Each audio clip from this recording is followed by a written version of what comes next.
Chamber of Commerce and Industry, Dr. Muda Yusuf. He joins me live in the studio. Merry Christmas to you, sir. Merry Christmas to you. It's really great to have you in the studio today.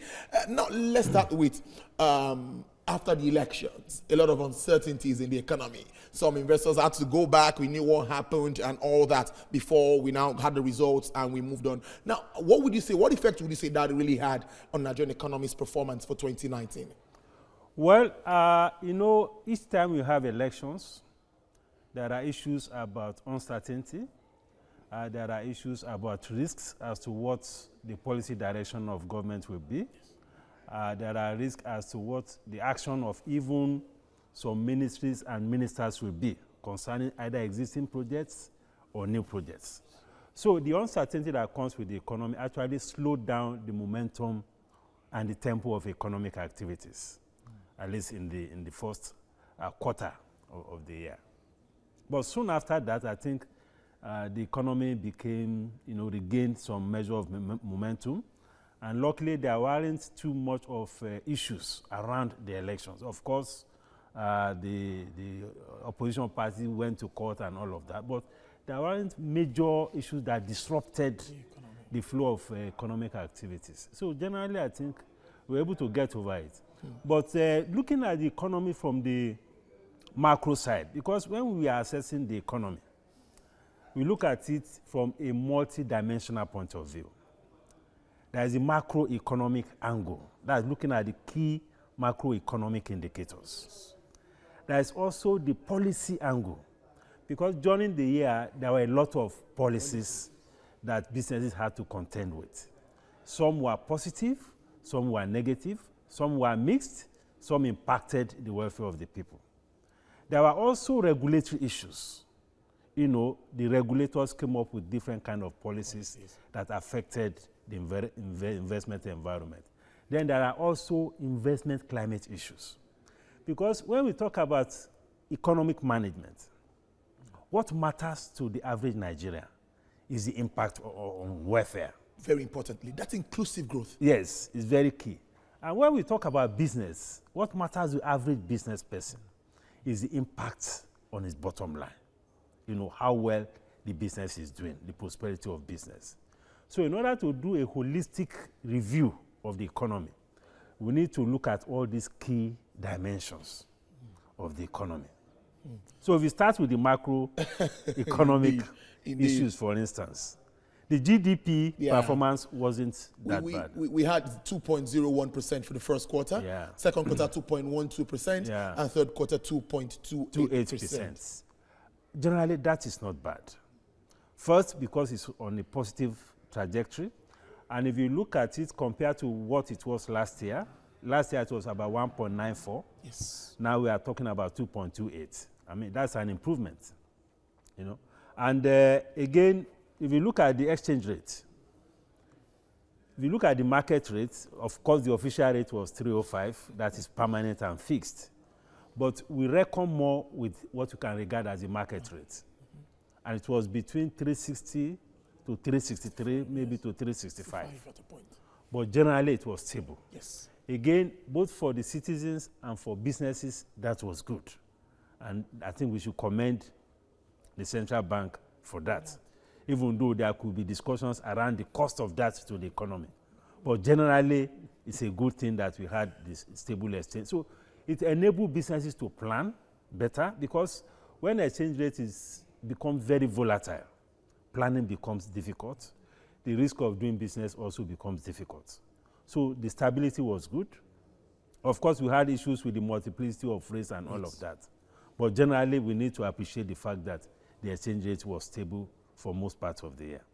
Then the foreign reserves, even though it came under some pressure lately, but it's still at around 39 billion US dollars. The central bank is saying no cause for alarm. Yes, well, we have been assured that there is no cause for alarm. So that but means some analysts say it's quite worrisome. Well, it's worrisome, but so far at least the CBN has managed to demonstrate that it's on top of the situation. So at 39 billion US dollars, it's a fairly comfortable position in terms of its ability to cover our imports for close to 6 months or more. So on the score of that, I think we can say that We didn't do badly. Now, the inflationary situation in the last few months became an issue because of a combination of factors. One big one is border closure. The border closure was a big Which one. must be identified. Exactly. It's a big one, even though it's difficult to argue based on the legitimacy of the supply of those things, you know, because if a product is coming in and supporting the supply side and it's coming through a channel that is not legitimate, that is an issue. But from a purely economic point of view, it has an impact on price. Then, of course, we have issues with flooding, which also affected productivity. We had issues also with security, which also affected some farming communities. So a combination of all of that, you know, contributed to the inflation. And of course, during the year, we had this adjustment of the exchange rate for the computation of import duty. There's a marginal increase in that, which also increased the cost of imports and also translated to additional pressure on prices. So generally, the inflationary situation wasn't so good. We are talking about 11.85 thereabouts. And the thing about inflation is that, first, it erodes what you call the real income of consumers. It weakens purchasing power and therefore impacts on poverty adversely. You know, it also increases the cost of production for those who are in investments. There has also been this argument, DG, that at the rate which our GDP now continues to grow and at the rate our population continues to grow, the difference shows that many Nigerians are sliding into poverty as we move on. I don't know if you agree to that. It's a valid point. If population growth is outpacing the GDP growth. Then it has a way of, you know, escalating the rate of poverty that we have. But more importantly, when we talk about growth, the inclusiveness of growth is very important. Because over the years, the major driver of growth has been actually the oil and gas sector. And you notice that there's a correlation between the performance of the oil price and oil outputs and the GDP growth. Yes. Generally, there is that correlation. And the argument has been that the oil sector is not an inclusive sector by the very nature of the fact that it doesn't involve too many people, by the very nature of the fact that it's a highly capital-intensive sector, by the fact that we don't have too many small businesses playing in that sector. So that limits the impact on welfare. It limits the impact on poverty. So when we celebrate growth, we should be looking at how inclusive, you know, if that should be happening in manufacturing, in agriculture, trade, you know, services and so on. The impact will be the impact will be more. Yeah. So it's not enough to just look at the nominal growth. We should also be looking at the inclusiveness of the growth. Which sectors are actually driving the growth? I think that is important. DG, I like us to also talk about this. We're not going to talk about the economy, which you've also identified, and now talk about what the central bank has been doing. We see a lot of defense. We see a lot of ways trying to manage this economy. Now, agriculture has been one focus too, where we see a lot of money is going into the textile industry to also discourage imports and all of that. So how well would you say this has played out? Are we really feeling the impact? We hear number of millions of rice farmers. I can agree, and many Nigerians will agree that those that even get rice free this time is not the way it used to be. So what is really happening? How do we merge all of this together? Well, the issue is that the monetary policy instruments are not enough to solve this problem. The fiscal side. Yes, because when we talk about production and productivity in the economy, there are quite a number of structural issues that we need to deal with. Now, we talk about security. Monetary policy cannot fix security problem. Monetary policy cannot fix issues of land and access to land. Monetary policy cannot fix issues of seedlings, the high-yield seedlings, some of this equipment that you need to mechanize agriculture. Monetary policy cannot fix the issue of roads And, because without all this fundamental infrastructure, it is difficult for those policy measures to have the right kind of impact. Because if you look at the agricultural space, it is still basically driven by the smallholder farmers. And when you have that kind of structure, productivity is an issue. And that is why smuggling is thriving so much. Because there is a big gap between what the domestic demand is and what the capacity of the economy to produce some of these things are. It is not easy to sustain this economy food-wise, ensure food security with hoes and cutlasses. It's not easy. It's almost impossible. Yeah, we'll move that ahead of that. So we have not been able to actually transform the agricultural sector to a mechanized space. If it is mechanized, you don't even need so many people to be in agriculture. The use of technology in agriculture is still very limited. It's true. Then there are challenges of off-takers within the agricultural space. And you have this volatility in prices of agricultural products. During harvest seasons, the prices crash. At the time they talked of a commodity market, I don't know how that can also help in pricing. Well, it can help, but you also need some infrastructure to support that. You need storage facilities. You need transportation to facilitate domestic economic integration so that products can move easily from where it is produced to where it is needed. These things are fundamental and they are structural issues. So that is why the intervention of the CBN has very limited impact. Because unless we synchronize these policy measures, we cannot go for. And the state government also have a big role to play. Yes, I agree with you. There are some states that don't have more than 2 tractors to facilitate mechanization of agriculture. And if you don't have that kind of support, how do you support the farmers? Because all over the world, if you don't subsidize and support farmers, especially at the input level, and possibly even at the output level, it is very difficult to get the kind of transformation that we'll expect in the agricultural sector. Because in many environments, the farmers are just on their own. The farmers are on their own. The CBN has been doing a lot, but in terms of impact and penetration, it is also very limited when you compare it to the population of the farming community that we have. And even those that want to eat that food, more than 200 million people according to figures. Exactly. And in 2050 projected to be double of that figure, about 400. That's also worrisome. DG, now let's look at some of us, like the approval of the 10.59 trillion naira budget, which many say has brought Nigeria back to the January-December circle. Some say this will help plan, it will help investment come in. Investors will be confident, maybe a little bit on the economic issues. And I don't know how you see this. Going back to the January-December circle, what are the positives? Well, the positives are the fact that, first, we must commend the executive and the National Assembly for returning the country back to the January to December cycle. I knew it took quite a lot of commitment on the part of the 2 arms of government to make that happen. So we must appreciate that, because it increases, it makes, it reduces the level of uncertainty. It makes planning easier, both on the private sector side and on the public sector side. Because we have some segments of the private sector whose business activities are also driven by public sector expenditure, especially those in the construction sector and those who also engage in one form of supplies or the other to the government. Okay. So it makes it easier for them to plan.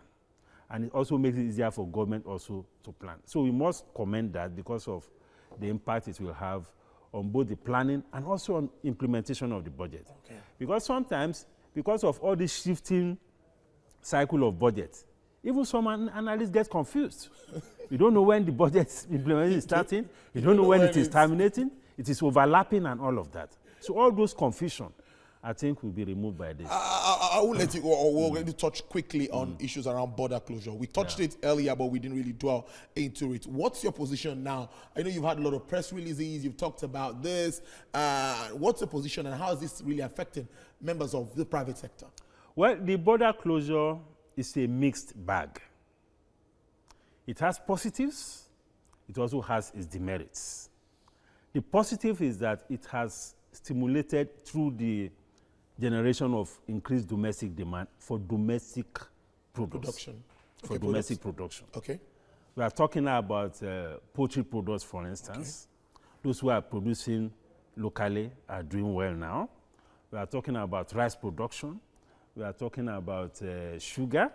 We are talking about vegetable oil, palm oil, and the rest of them. So to that extent, and of course, it has reduced the smuggling of petroleum products outside the country. Then there's also the security argument. That is neither here nor there. But I hear that it has also impacted on the security situation positively. To that extent, I think it's a good thing. And also to the extent that it is now beginning to make the neighboring countries to think properly, to think about complying better with ECOWAS protocols and all of that. I think that is also a positive. But the negative is that it has also affected a lot of informal sector traders who make a living from trading across borders. For instance, if you visit markets in Lagos, like the trade fair, Aspanda market, like the spare parts market, like even in Okeani, a lot of demands come from the neighboring countries, almost on a daily basis, to buy things that are exported to the neighboring countries.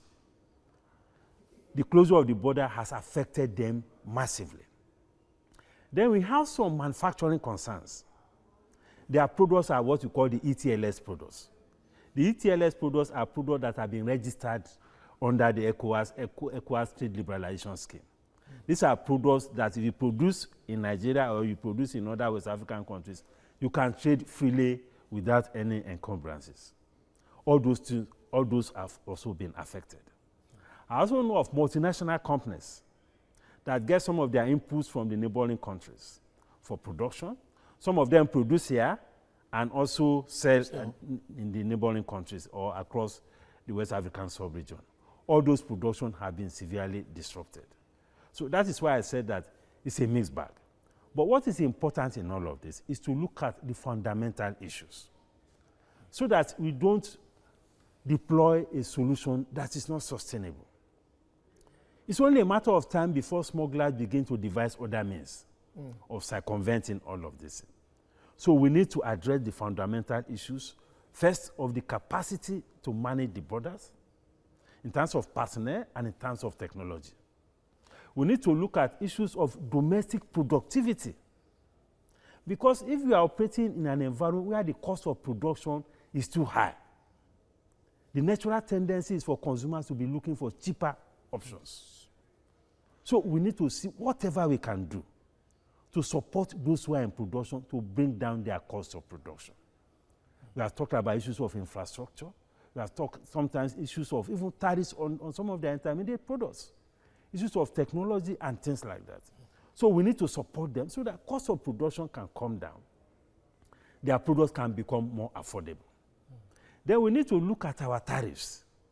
Sometimes our import tariffs are too high.